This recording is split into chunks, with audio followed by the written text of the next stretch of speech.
Today is Wednesday, July 24th, 2013, and we're here today with Tauba Biterman.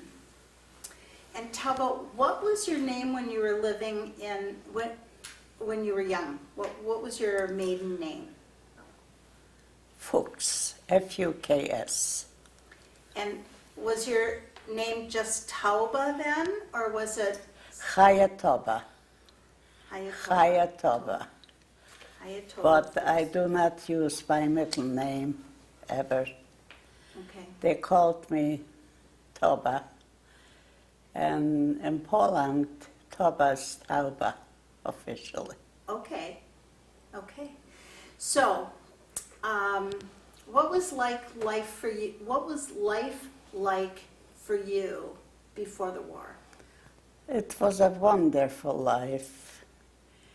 I was the oldest of the children. There were 6 children, 5 daughters and a son.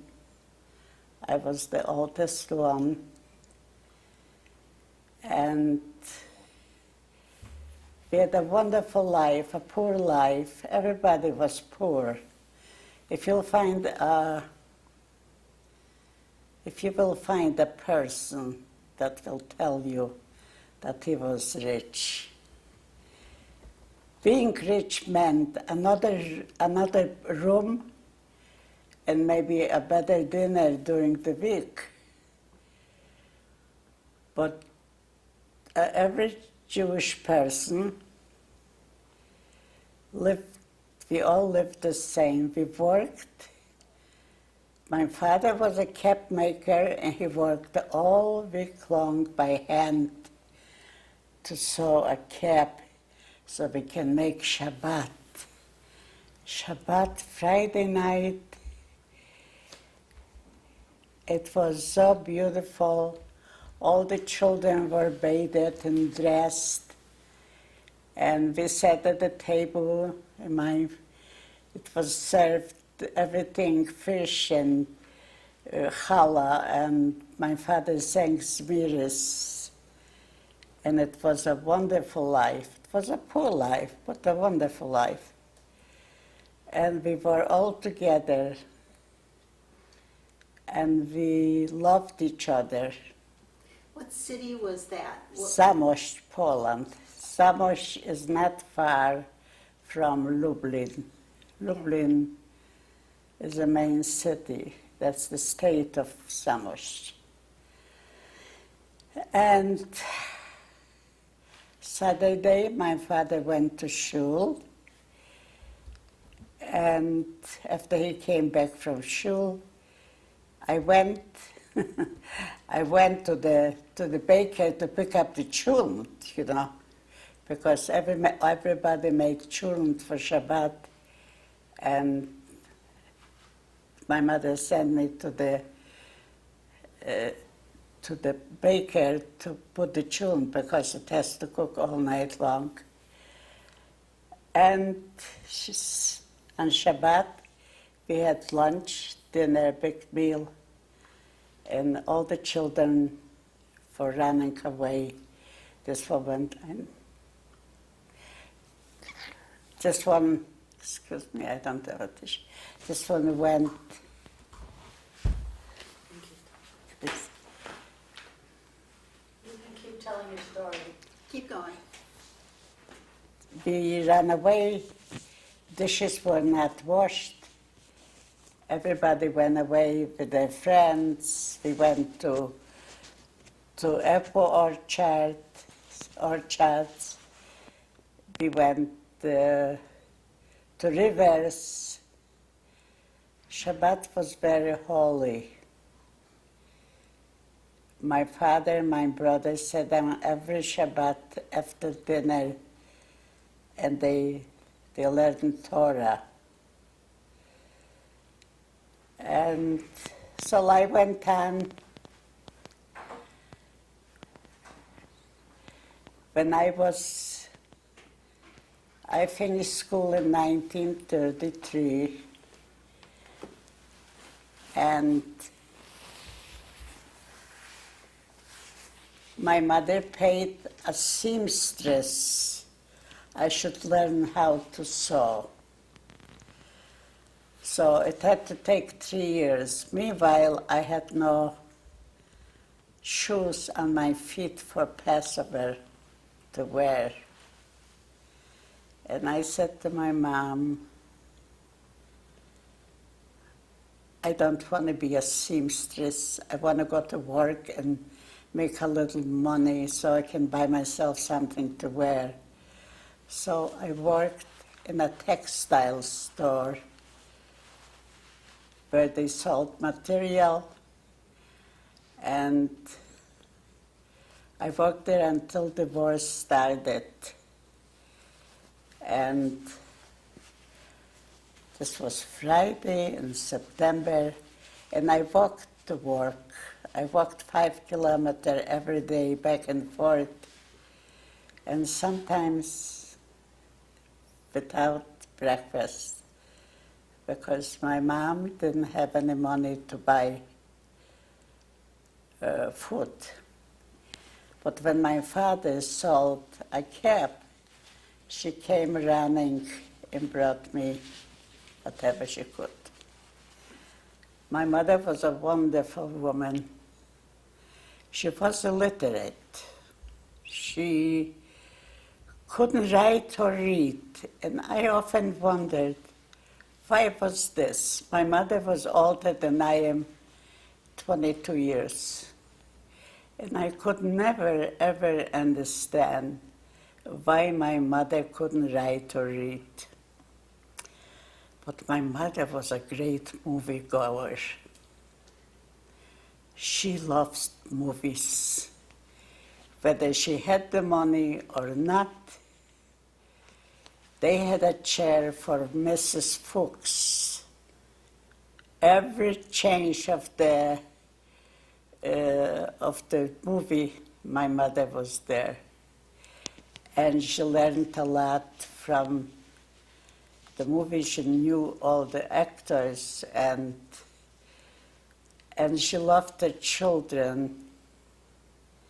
She said, my children will be educated. And so it was. I did finish grade school, 7 grades, which it was equivalent to high school here. We had foreign language, we had history, we had geography, arithmetic, also religion, everything. And so I finished school in 1933, and I do remember a lot of things from my when I was growing up. But one day I came home in September from work. My mother told me that the war started. We never knew what happened in Germany. We knew that Hitler is no good, but we never knew about any Kristallnacht or anything, any killing. But we decided, so my mother told me there's a war, and next day a bomb fell by my house. The hole was shallow, it was and a lot of my girlfriends got killed. And while this went on, I came home. I went to visit somebody, and I came home, and I said to my mother, I'm going to go away with my friends. And my brother said, if Tauba's going, I'm going. And my other sister, and she said, my children, you know what? Let's all go. We're all going to go. So I remember I had a burlap bag, a burlap from, potatoes. Mm-hmm. And I put a few schmattes, whatever I had, and we all walked out of the house, leaving all our belongings at home. And we walked 100 kilometers towards a border where the Russians occupied. Do you remember that man asked me a geographically question when they were honoring me? Mm-hmm. He asked me if because this was a river, and the river had many cities. But he asked me for a city, and I said, no, this was not the city that we crossed. So we crossed the city, we were in the Russian-occupied zone, and there was so many refugees, people ran away from home, not knowing what the situation is, but we were thinking it's not good. So we were in the South Ukraine. The city is Dubno. And while we were there, they started to divide us and send us to villages, to different the area, different little towns, because the city was overpowered with a lot of refugees. And they sent us to Dubno. And somebody took us in and gave us a place. And in a little while, we heard an announcement that the Russian government announced, we are opening the doors for the refugees. Whoever it wants to come in, we will furnish transportation. And then my parents went to Russia. I had a job there, and it was one territory, occupied territory. So they went away, and I stayed there. And then my mother and one of my sisters came to visit me. And while they were visiting me, the Germans invaded that part where I was, and they went away, and I stayed behind, and this is how I got detained in the Hitler government.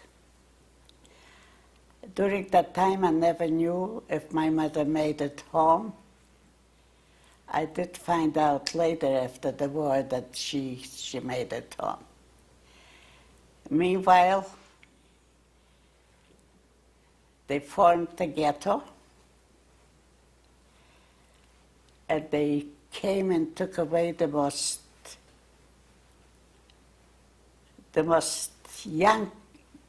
beautiful young men to work, and they never came back. I was in the ghetto, and I speak German, and I went out of the ghetto and to a German company, and I found a German man and asked him if I can work for him. I speak fluently German.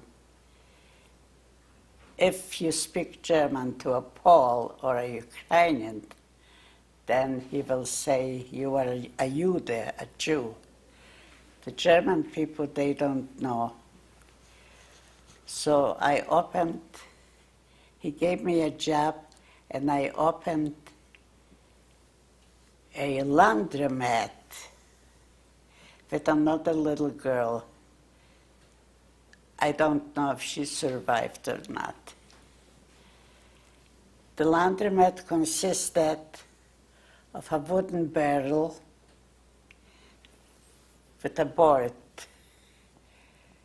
And their linen was so hard to wash. But I went out every day, and then I came back in the evening, and previously I worked in a restaurant. And one day I'm going to work with the police.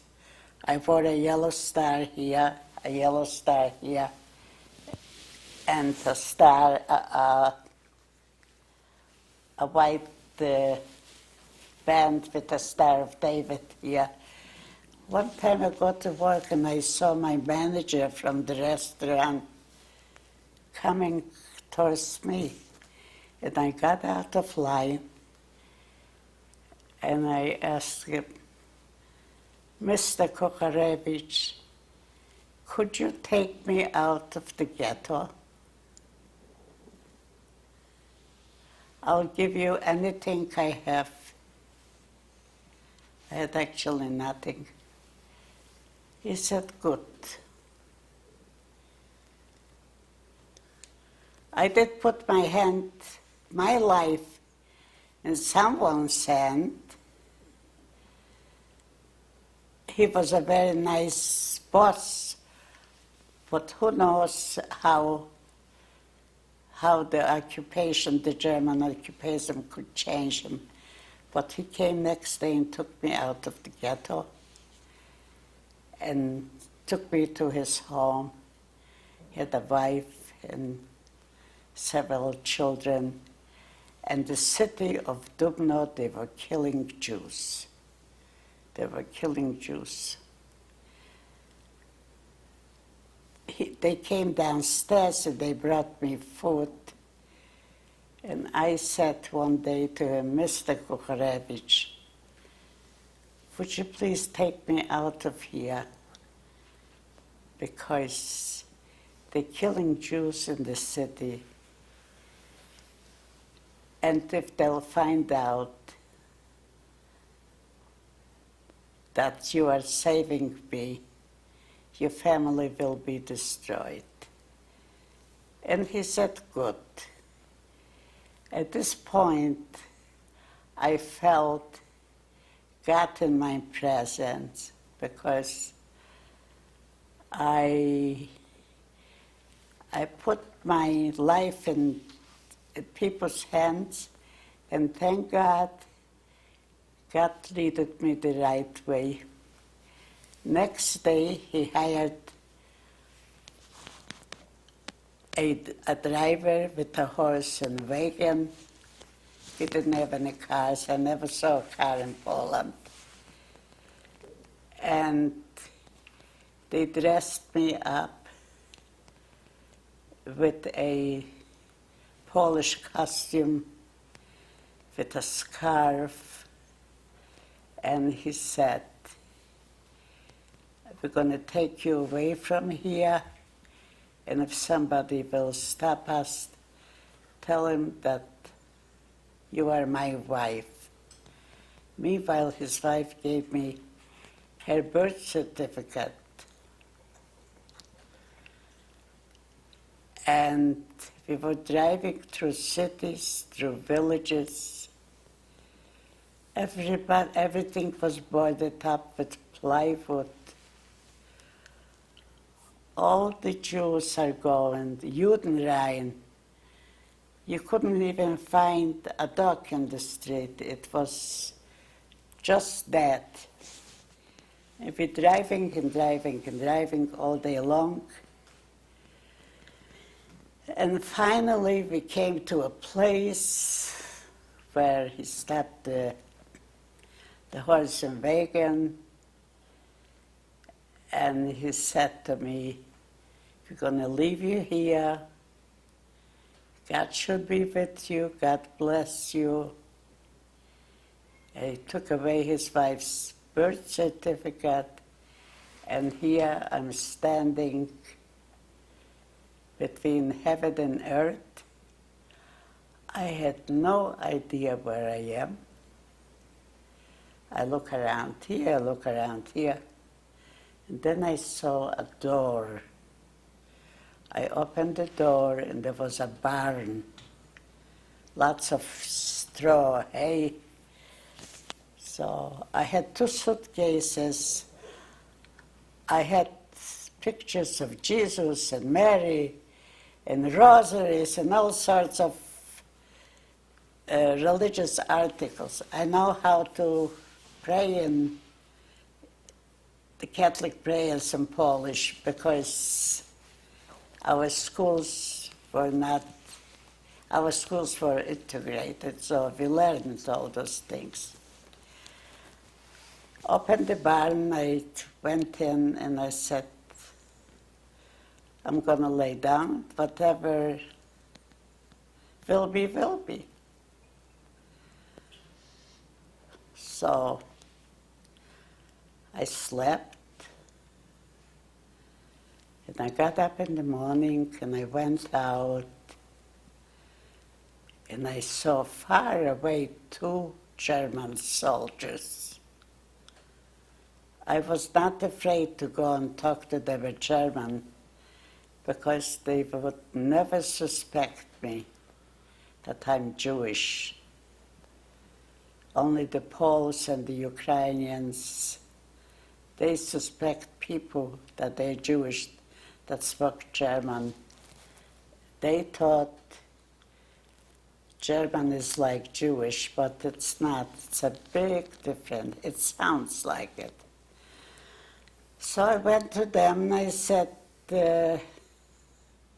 could you please tell me where I am? And you are on a border of 2 states. And they told me the cities, and they told me the states. And I knew the state geographically. I've never been there, but I knew them. And I asked them to let me go by through. I told them, Bubemeister, that I'm from the Black Forest. The Russians are there. I can't go back. They're going to kill me. And I asked them if I can cross the border. They let me do it. And when I went through, I saw a big building with a big sign in German. There were some German civilians that came to Germany that came to Poland while they were occupied. And I went in and I asked for a job. And he asked me if I can milk cows. And I said yes. And he gave me a job, and I went to I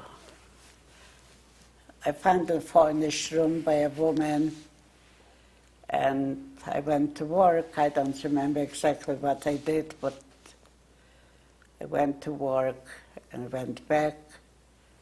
And within a week, I felt that they're watching me. The detectives are after me, and I had to plan an escape immediately. So maybe 10 days went by, and I went into that man that gave me the job, and I told him that I must go away. My aunt is very sick, and I have to go and help her. And would you please give me a recommendation paper that I worked for you? He gave me a piece of paper, and this is all I had on my hands, that piece of paper. I'm going to the train station, and I had no idea where I am going. Only God knew where I'm going. I didn't know. So I sat down on the station, on the train, And a big girl, got up. "Where are you going?" I said, "Where are you going?" And she told me the city. I said, "What a coincidence. I'm going to the same city." You know, I wasn't smart. God protected me. God gave me all the knowledge that I had. Because what did I know in Poland? Everybody was so shielded. The parents didn't even talk to the children about any physical, what happened to a woman. We didn't know nothing. So I went down the station when we came to the city. I didn't go down through the front because there were always collaborators at the front. They were looking to point out Jews to the Nazis. I was detained in the back. And you know how a railroad station, they have all sorts of irons and junk. And I saw a building with a sign, and a German sign. And I went in there, and he asked me, "What can he do for me?" And I said, I'm from the Black Forest. I can't go home. I'm looking for work because the Russians are occupying where I came from. And he said, "Would you like to cook?" Oh, I said, "Yes." He said, "Come back tomorrow and I said, "I don't have a place to stay." So he took me to a hotel, told the clerk he'll pick me up in the morning. He came in the morning and he picked me up and he brought me into a kitchen where there was a cook and they were building bridges. And they had villagers that worked from Monday to Friday, and they had to feed them. So they lived in the barracks, and I was the helper, the cook's helper, peeled potatoes, carrots, and everything. And right away, they made me a room with a bed and a closet. But in the city, they were killing Jews. And I was working very nicely. I was registered in the city hall, and I used to go out and shop for the kitchen for my boss. And I was not hungry during the World War II.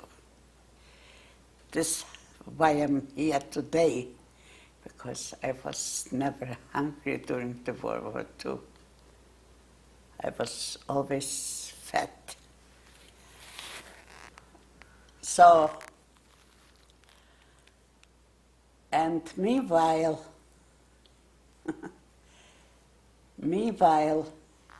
they had the different, how they say, different franchise in different cities. So a young German man came to visit his comrades, and he saw me there. You know, I was around, I was in the kitchen all the time. And he asked me, "What are you doing here? Where are you from?" And I told him, and he felt very sorry for me. And he used to come every Sunday to visit and to visit me. And he was from Breslau. And he went on vacation. He had a daughter and a wife. He brought me some clothes from his wife. He treated me very nicely. And at one time, the engineer that hired me said to me, "Maria, you work too hard. I'm going to get you help." Oh, I said, no, Herr Engineer, no, I don't need any help. And he brings in a Ukrainian girl, and she took one look at me, and she said, "Żydivka." Żydivka means that I'm a Jew. And I said, "Olga, what are you talking about? I'm not." And I had to plan to escape right away. I had to think, what will I do? So I felt that the detectives are after me, but I told my friend, Mr. Kvabos, that I have to leave here.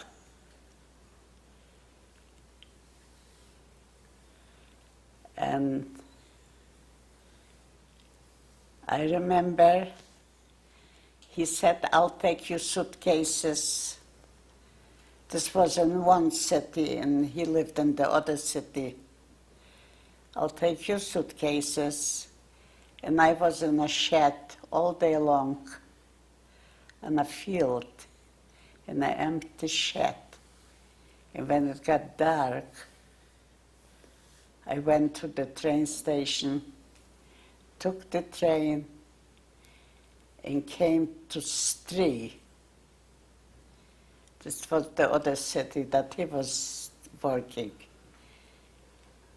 And he was there with my suitcases. And he locked me up in a welder shop. During the day, the welders were working during the day, and at night it was locked. So he let me in there, so he knew why I had to run. And he said, "I'll come in the morning, can I pick you up?"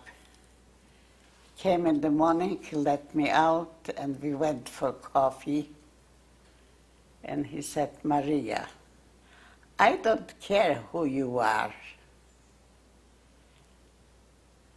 but if this is true, I want to teach Olga a lesson." I said, "No, it's not true. Once you say yes, you're dead." And so later on, he took me to a main street. There were trucks with one soldier in the front with a rifle, running through the streets. And I saw a young man laying on the ground. He jumped from a truck, and each truck that went by shot at him, and he couldn't die.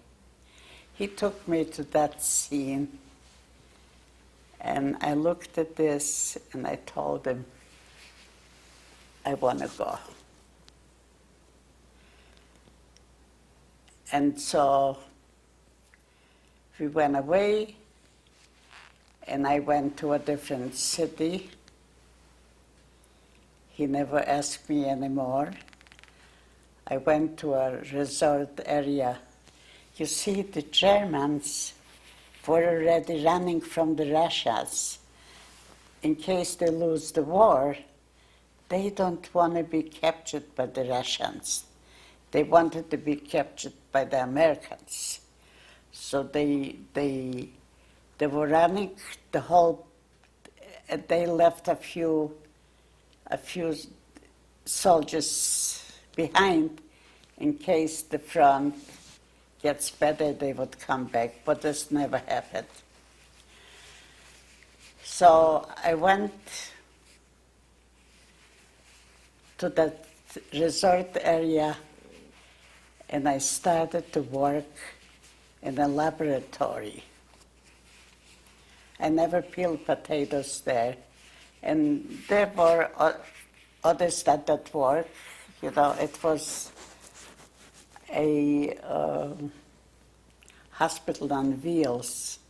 So in case the front gets worse, they're moving out. And I befriended an officer, came in with a big boil, and I gave him the electric treatments. They were available then. Meanwhile, I befriended a young girl, and one day she said, "Maria, you want to go and visit my grandmother to the city?" And I said, "Okay." So we're going to the train, and we sit in the train, and all of a sudden I started to sing a German song, and up comes a Ukrainian, this big, and he takes me off the train station, to a train station. And there were Gestapo, SS men, Poles, Ukrainians. He brought me in, Jude. He brought in a Jew. I was dressed. I had a nice little dress with nice shoes, with a purse. I didn't look like I'm a runaway. Came in and they told me to sit down.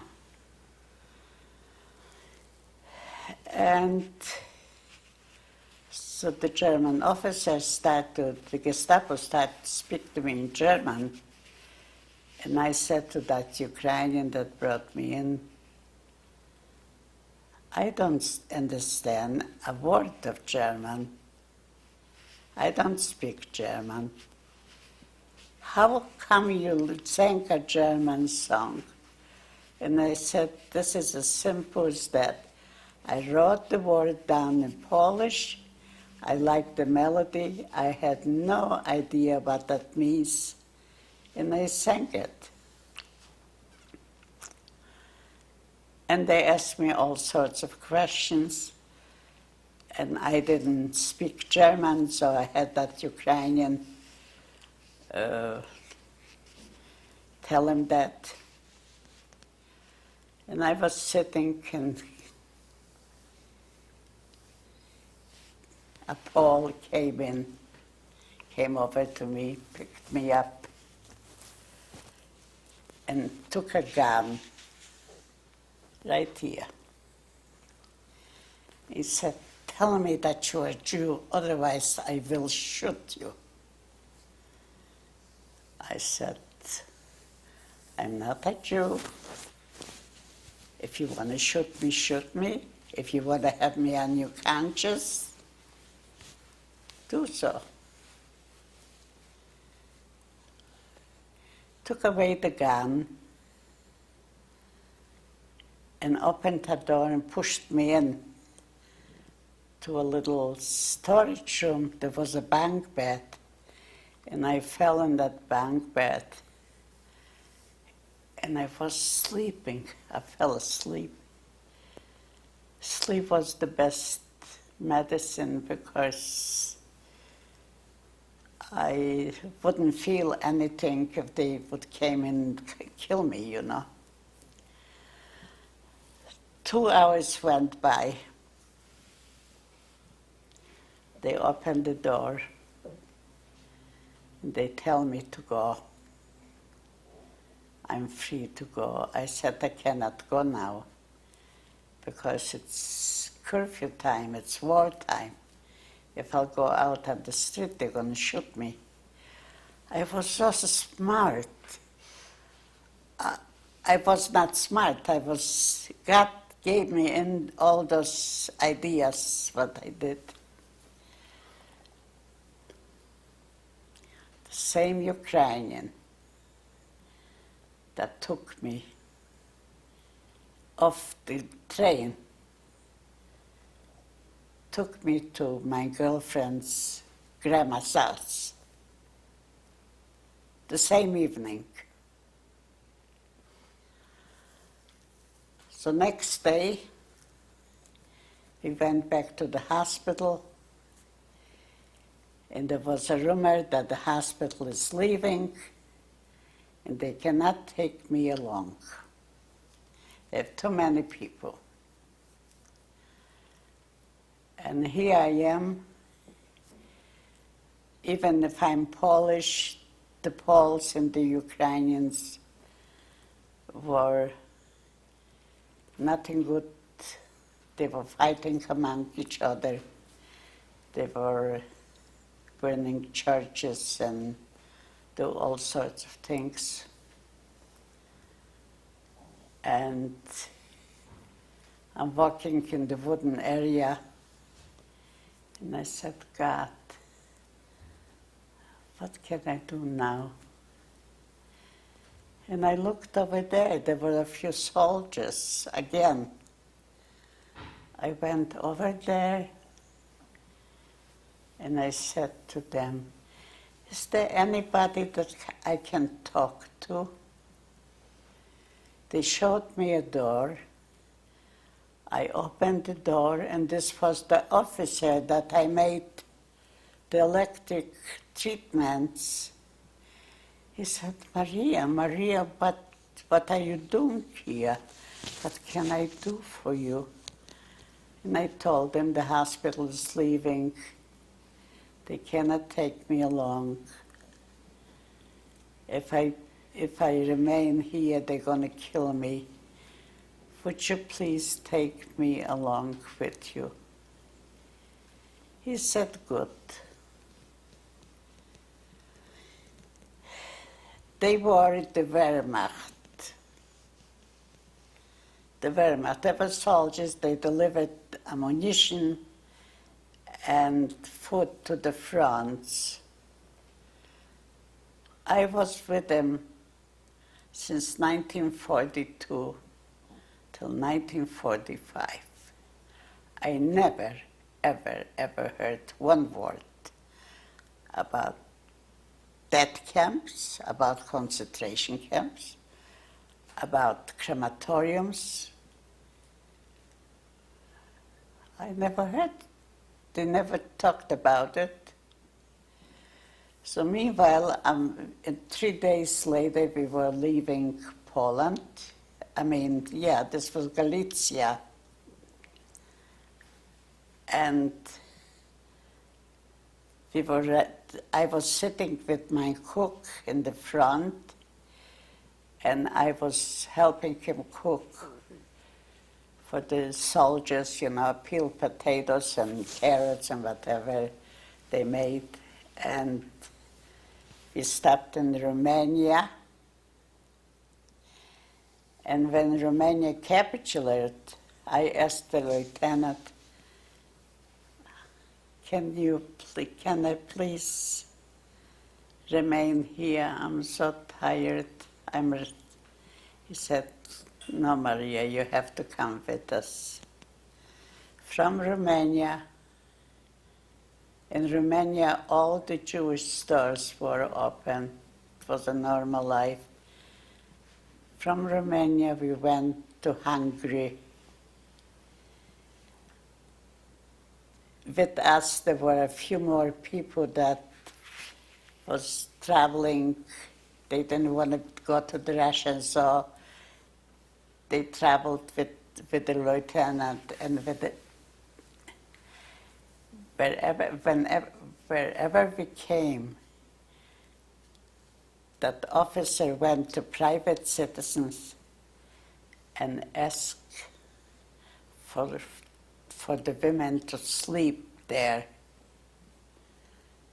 He was a very, very nice man.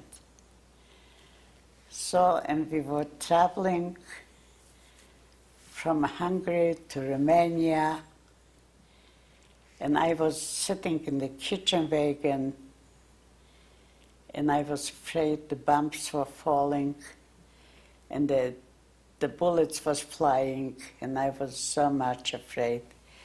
Over this time, I forgot who I was. I blacked out my family. I blacked out my Yiddish guy. I blacked out my language. I completely blacked out everything from my past because it was dangerous to dwell on it, because sometimes it speaks from sleep, and this was dangerous. So I completely dismissed. It was a different person completely. So meanwhile, the officer came all the time, and he told us that Hitler killed himself and this and this. It was 1945, May the 5th. He came to the kitchen wagon. He opened the door. He said, "Maria, you don't have to be afraid anymore.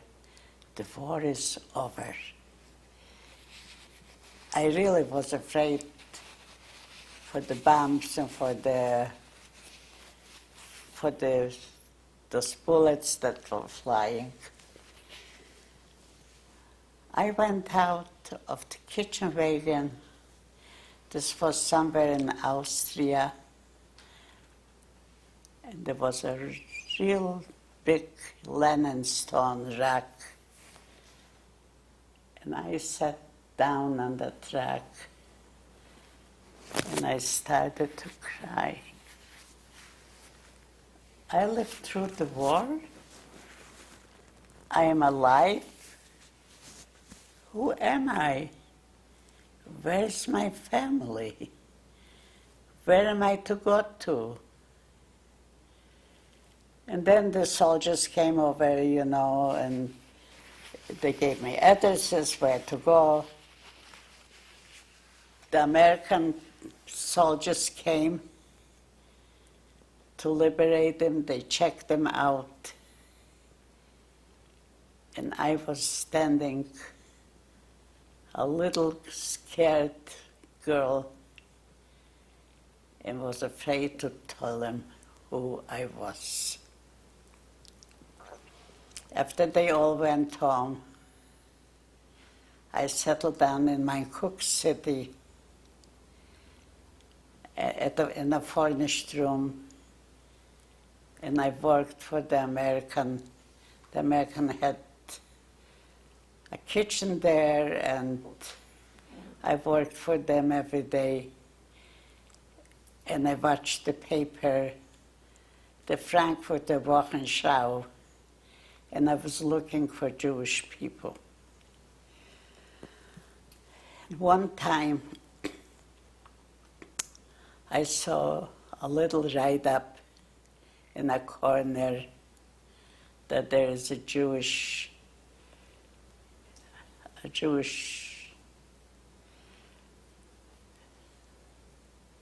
there's a Jewish office in Wiesbaden. So the transportation was no good yet. It was right after the war. And I went to Wiesbaden. I told them that I'm Jewish. They wouldn't even listen to me. They would say, everybody wants to be Jewish because of the care packages. I said, I'm Jewish. I don't need your care packages. I wanted to get back my name. I wanted to find my family. I wanted to be myself again. And I was there 10 times.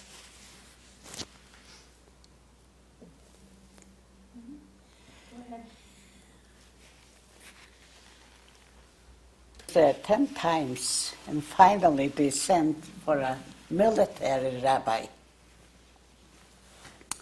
that speak Polish. So he asked me questions and how my mother koshered meat, and he opened a prayer book, and I knew this is an Aleph and a Gimel, and he said she's definitely Jewish. Mm-hmm. So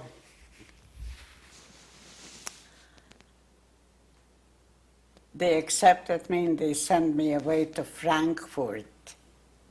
And I hitchhiked. They sent me to a Rabbi Neuhaus. And I came over there. He said, "My child, what can I do for you?"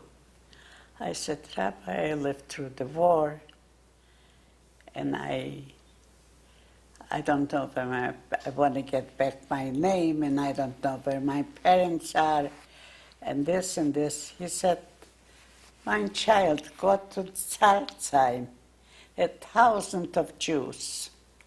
This was February 1946. And I went to that displaced person camp. The joint distribution opened offices at every camp. And I wanted to go in and look at the list, but it was lunchtime. Meanwhile, a young man was standing, and I said to him, "Do you know anybody in Polish?" I forgot my Yiddish, everything. And I said, "Do you know anybody from Zamość?" And my husband, to be, walked by. He called him Mr. Biterman, and he asked him to take me to a family that is from Zamość. I knew the family, but he was an older man, and he was married, and I knew who he was. So meanwhile, he went to the kitchen. They had this military. They were wearing uniforms made from blankets. And so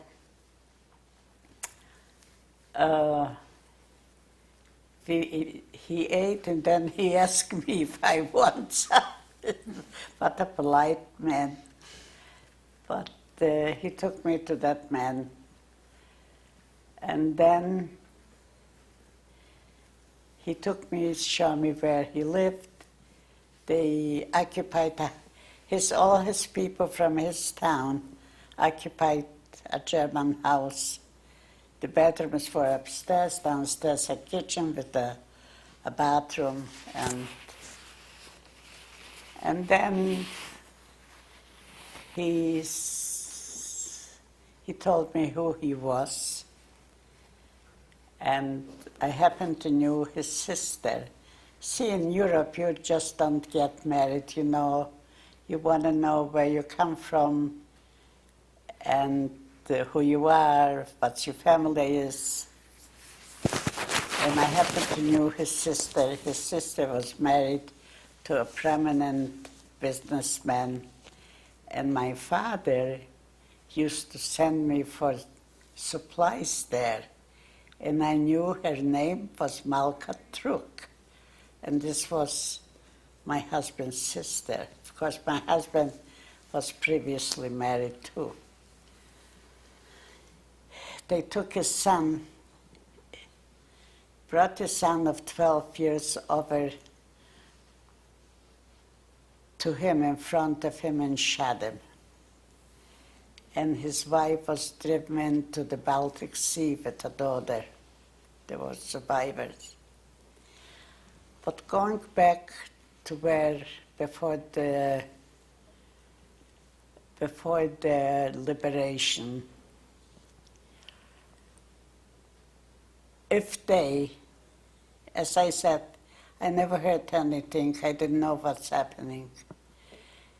If they would find out who I was, they would not do their job. They would send me away to the proper authorities to take care of me. So I regret one thing, that I never did anything for any of this. I had two righteous Gentiles that saved my life, and I never did anything because when we came to the United States in 1948, you forgot about the war. You didn't have any language, any money. You have to struggle with your daily life and get settled somewhere and see that you can make a living. We had a very hard time. So I forgot all about what's happening to me and dwelt on the future. In the beginning, my husband was a peddler. He peddled fruit and iron and stuff like this. And in 1949, my son was born. And in 1954, my daughter was born. So we had two children. When my daughter was born, my husband was 50 already. It was very hard to raise teenagers. And I have 3 grandchildren, 2 granddaughters, and a grandson by my son, Aaron. And they all educated. One of my granddaughters is an attorney at law. Her husband's an attorney. One is a nurse. Now she has her master's in nursing. She's a nurse practitioner. Aaron had a degree in teaching, but he finished the American University in Washington, D.C., and he's working presently in Arlington, Virginia. I have a loving family. They respect me, they care for me, but I don't live in Chicago, so I don't see them as often as I would like to. But I know they respect me and they love me, and I'm very close to my daughter and to my son.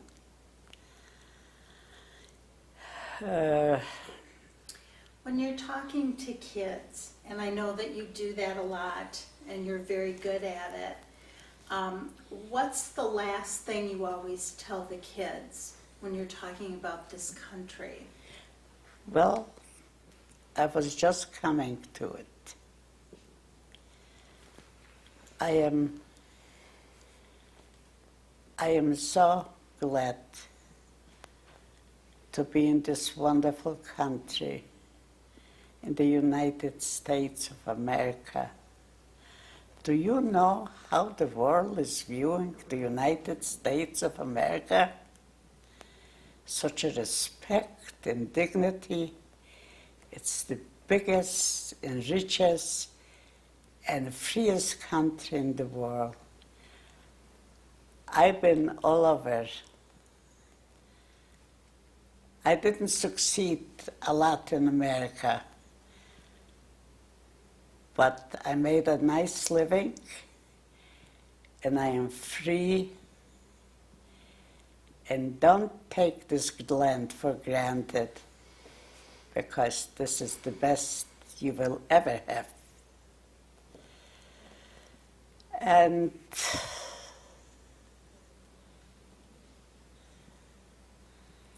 then the other question kids ask you is, do you hate anybody? No. I have, it was a war, it was, of course, in the beginning, after the war, you know, I didn't hate anybody. I don't hate the generation after, but it was a very bad time. It was a barbaric time. You have to be there. You had to be there to see what went on. They killed 6 million people for no reason at all. Poland had the most pious Jews, pious with beard and pious. And when they came in, they cut them. They made them to nothing, to shande. They took away their dignity and their respect. And let me tell you, we rose from ashes. We came to the United States and we brought pride to this country. We rose and we raised beautiful families and we worked hard. We never were on SSI. Everybody worked hard and everybody achieved in the United States.